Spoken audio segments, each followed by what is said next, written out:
A Whitehall blame game over Afghanistan spilled into the open as Dominic Raab appeared to hold military intelligence responsible for the UK's slow response to the crisis.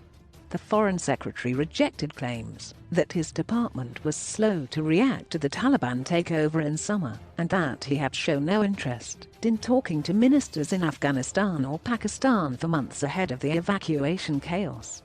Mr. Raab also hit back at criticism leveled in July by ex-forces chiefs, who had said efforts to relocate Afghan interpreters and other allies were progressing too slowly as Taliban extremists gained ground.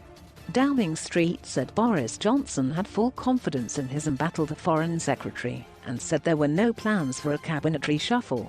But I understands that Mr. Raab's suggestion that military intelligence was to blame for underestimating the speed of the Taliban takeover has been viewed in a dim light by defense officials. The Foreign Secretary told a BBC Radio 4's Today programme. In relation to the military assessment, what you've characterized is that people thought in advance the Taliban were going to take over at the speed that they did. That was not the assessment either in the UK by the military or shared by our NATO allies. The best central assessment was that you would see a slow deterioration from the end of the drawdown in September, and that Kabul would not have fallen for several months after that. Asked if there was an intelligence failing, Mr. Raab said, "I think there's clearly questions around. The assessment was clearly wrong. First of all, that was shared widely across international partners, and that's certainly not the Foreign Office's lead responsibility, but we of course planned accordingly."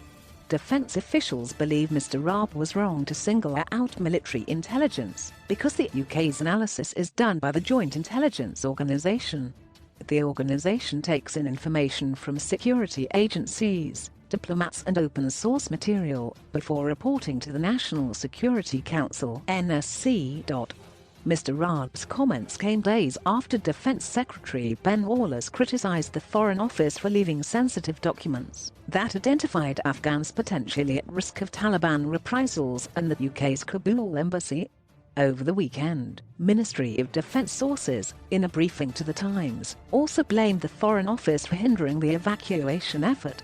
And MOD spokeswoman said, "The international community has recognized that the Taliban takeover of Afghanistan happened quicker than expected." Mr. Raab had already faced demands to resign for remaining on a family holiday in Crete last month, while the Afghan government collapsed.